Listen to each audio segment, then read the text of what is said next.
በጠፋበት ሰዓት መምህር ዘላለም ይጠፋል እንጂ ይጠፋ ይገባል እንጂ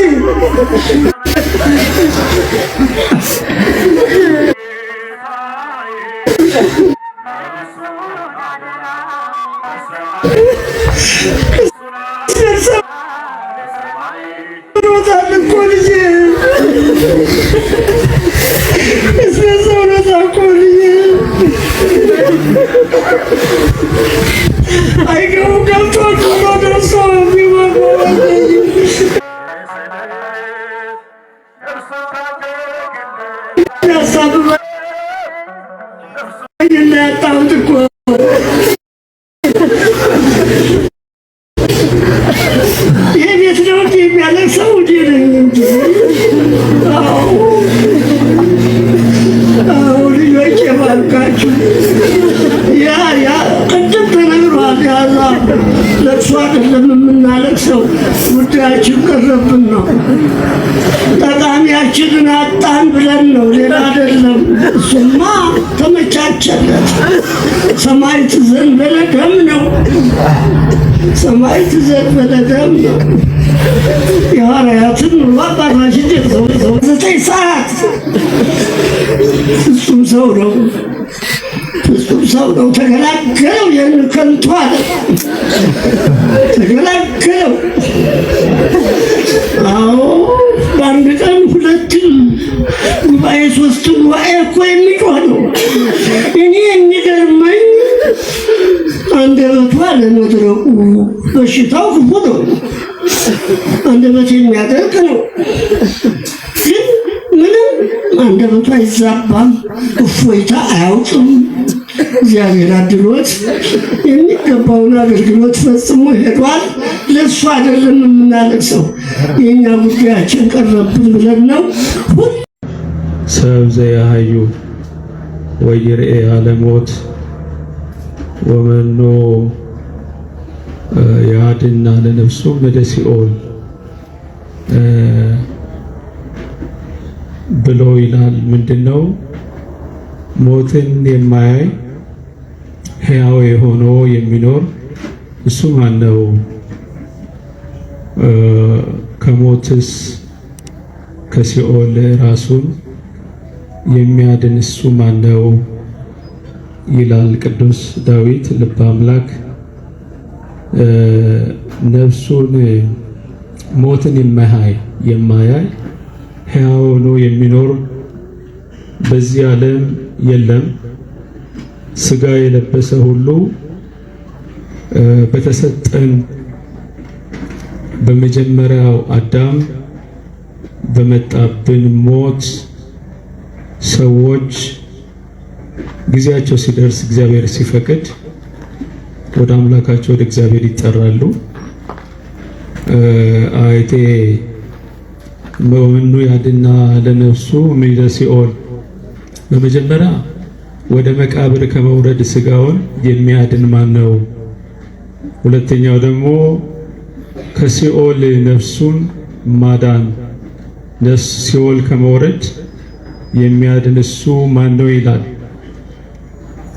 ይህንን ጌታችን አምላካችን ኢየሱስ ክርስቶስ ከ1000 ዓመት በፊት ቅዱስ ዳዊት የተናገረው ጌታችን ኢየሱስ ክርስቶስ ያምን በመኒ ሞተ ዘሃዩ በኔ ያመነ ሞት እንኳ ቢያገኘው እሱ ሕያው ነው፣ ከሞት ወደ ሕይወት ተሻገረ ይላል።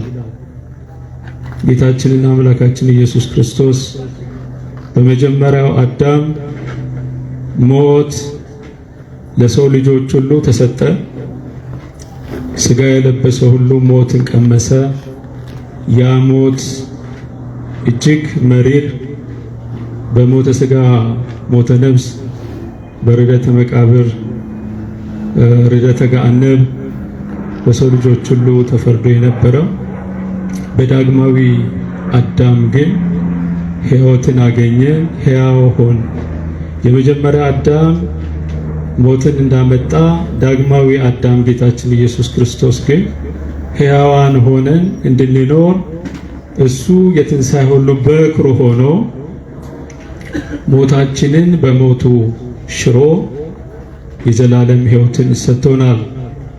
የተወደዳችሁ ምእመናት ቅዱስ ጳውሎስ ስለ ሙታን በሚናገርበት ሰዓት በአንደኛ ቆሮንቶስ ምዕራፍ 15 ከቁጥር 51 ላይ የመጨረሻ አንድ ምስጢር እነግራችኋለሁ፣ በመጨረሻውም ዘመን ይላል ያ መለከት ሲነፋ ሙታን እንደ ዓይን ጥቅሻ ይነሳሉ፣ ለክብር ይነሳሉ። ይህ የሚሞተው ሥጋ የማይሞት ሆኖ ይህ የሚበሰብሰው ሥጋ የማይበሰብስ ሆኖ ለክብር ይነሳል፣ እኛም እንለወጣለን ይላል።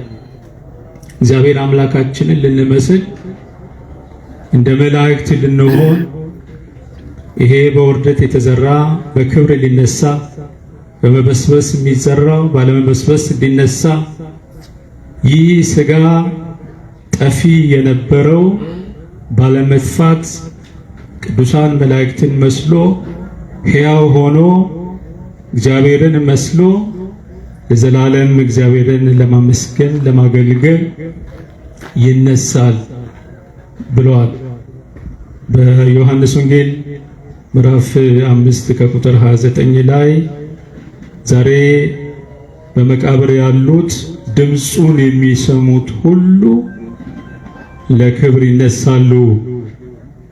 አዎ ለክብር ትንሣኤ ዘለክብር ወለአሳር የክብርና የአሳር ትንሣኤ አለ። በዛ ሰዓት ለክብር ይነሳሉ ይላል። ምእመናት ዛሬ እዚህ ተሰበሰብን እንደ ጥንቶቹ ክርስቶስ ከመገለጡ በፊት ሲያለቅሱ እንደነበረ በዚህ በአዲስ ኪዳን ያለነው እንደዛ እናዝንም፣ እንደዛ እናለቅስም። ምክንያቱም የክብር ትንሣኤ ስላለ፣ ተስፋ ስንት ትንሣኤ ስላለ፣ የሞቱት ሁሉ የሞቱት ለክብር ነው። እግዚአብሔር ወዳጆችን የሚጠራ ለክብር ነው። ስንዴ ካልሞተ በስብሶ በቅሎ 30 60 ፍሬ እንደሚያፈራ እኔና እናንተም በመጨረሻ ዘመን ለክብር ትንሣኤ ዘጉባኤ ላይ በክብር እንነሳለን። እምንናፍቀውን አምላካችንና ጌታችንን ያገለገልነውን ጌታችንና አምላካችን ኢየሱስ ክርስቶስን ለመቀበል ስለምንነሳ ሐዘናችን ሁሉ በመጠን ሊሆን ይገባል። እንደ አሕዛብ አናለቅስም፣ እንደ አሕዛብ አናዝንም። አባታችንና አምላካችን ስለምናውቀው በዚህ ዓለም ጌታችን ኢየሱስ ክርስቶስ የኖረው 33 ዓመት ብቻ ነው። ከሱም የሚበልጥ ሰው የለም። እናቱም በዚህ ዓለም እናቱ ብትሆንም ቅድስት ድንግል ማርያም የሚወዳት እናቱ እንድትሞት ፍቃድ ሆነዋል። ያው ጌታችንም በ33 ዓመቱን የሞተው ዛሬ ልጃችንን ወንድማችንን መምህር ዘላለምን በተለየ መልኩ በተለየ ሁኔታ እናስበዋለን። የሱ ሞት ለቤተ ክርስቲያን ትልቅ ጉዳት ነው። ብዙዎችን ብርሃን ሆኖ በብርሃኑ ማዕቶት የቤተ ክርስቲያን ማዕቶት ሆኖ እንደ ጧፍ እየበራ ለራሱ እየቀለጠ ወይም ደግሞ እየተጎዳ ለብዙዎች የኖረ ወንድም ነው። በትንቢተ ዳንኤል ምዕራፍ 12 ከቁጥር 3 ላይ ምን ይላል? ጥበበኞች እንደ ጸዳል ይበራሉ፣ ብዙዎችንም ነፍሳትን ወደ ጽድቅ የሚያመጡት እንደ ከዋክብት ለዘላለም ይበራሉ ይላል። ይህ ለልጃችን ለወልደ ሰማዕት የሚነገር የሚጠቀስ ጥቅስ ነው። ለብዙዎች ሕያው ሆኖ የኖረ እኔ በቅርብ ርቀት አውቀዋለሁ። እጅግ ወንድሜ ነው። እጅግ መካሬ ነው። በጣም ጎሎብኛል። ብዙ ነገር ነው። ወለጋ በነበርኩ ጊዜ ከኔ ጋራ በመከራ ሰዓት ከጎኔ ሲቆም የነበረ በረሃውን በረሃ ሳይል በመጠለያ ውስጥ እየተኛ አልጋ ሳይመርጥ ቦታ ሳይመርጥ ምግብ ሳይመርጥ ከኔ ጋራ ብዙ መከራ ያሳለፈ ወንድም ነው።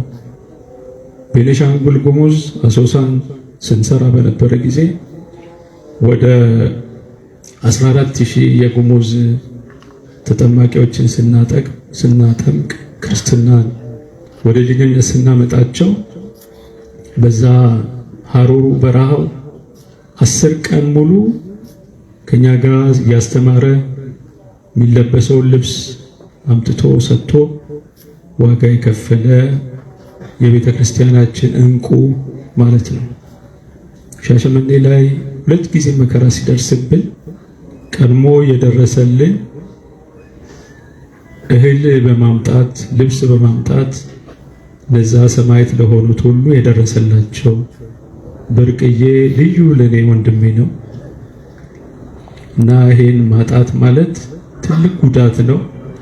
በቤተ ክርስቲያን ብዙ ነገር ጎሏታል።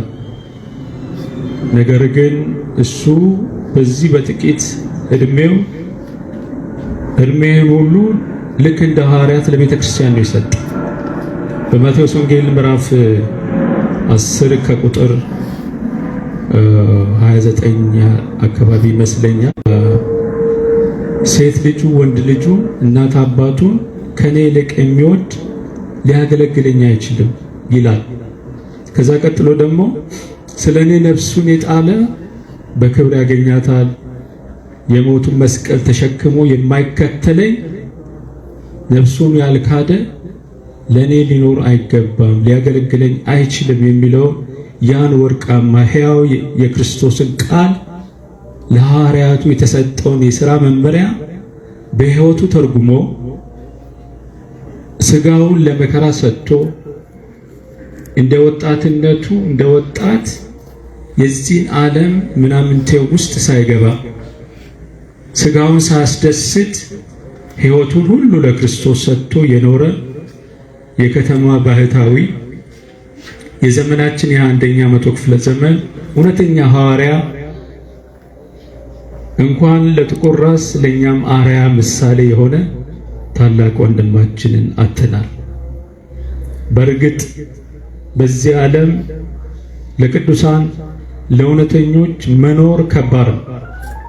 ትግሉ ከረቂቃን መናፍስት ጋር መታገል፣ ያንን ሁሉ ትግል ጠላትን ሳያስደስት ክርስቶስን በማስደሰት በተለይ ፍቅረ ቢጽ ፍቅረ እግዚአብሔር ፍቅረ ቢጽ የጸናለት እግዚአብሔር ያደለው ጸጋውን ያደለው ፍቅረ ቢጽ ማለት ወንድሞቹን ምስኪኖችን እናት አባት የሌላቸውን በመርዳት በማገልገል በሚያስፈልጋቸው ሁሉ በቃል እግዚአብሔር ማስተማር ብቻ አይደለም፣ ከገንዘቡ ሳይቀር ሲረዳ ሲንከባከብ የኖረ በእውነት በዚህ ዘመን የ21ኛ መቶ ክፍለ ዘመን ጻድቅ እውነተኛ ሐዋርያ ወንድም ነው። በእርግጥ ቤተክርስቲያን እንዲህ ያለ ልጅ ስላገኘች ቤተክርስቲያናችን እድለኛ ነች፣ እኛም እድለኛ ነን። ትንሽ ቢቆይልን ቢያገለግለን ደስ ይለን ነበር።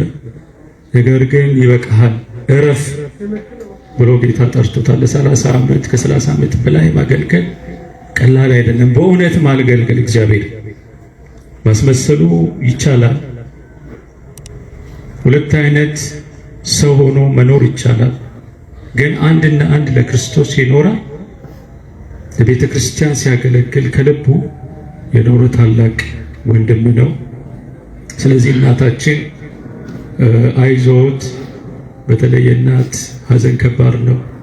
ከአብራካችን ነው የተከፈለ። እንዴት እንዳሳደጉት ያውቃሉ። ስለዚህ የእናት የቤተሰብ ሐዘን ከባድ ሊሆን ይችላል። ነገር ግን ወደ አባቱ ወደ ፈጠረው ወደ አስገኘው ለጸጋ መርጦ ንጹሕ ዕንቁ የተመረጠ ንዋይ አድርጎ ለራሱ መርጦ በእውነትና በእውነት እንዲኖር ስላደረገ እድለኛ ነው። የጻድቁ እናት ስለሆኑ ደስ ሊሎት ይገባል። ቤተሰቦችም እንደዚህ ደስ ሊላችሁ ይገባል። እግዚአብሔር ደግሞ አሟሟቱን ሲያሳምርለት በየስቴቱ ይዞራል። አውስትራሊያ በነበርኩ ጊዜ መጥተዋል። አውሮፓን፣ አሜሪካን እረፍት የለው። በሚሄድበት ሰዓት እየተሰናበተኝ አንዳንዴ ስልክ በማንሳት ጎበዝ አይደለውም። ስልክ ሳላነሳ ስቀር እንኳን መልእክት እያስቀመጠ ያለ እረፍት ሲያገለግል የነበረ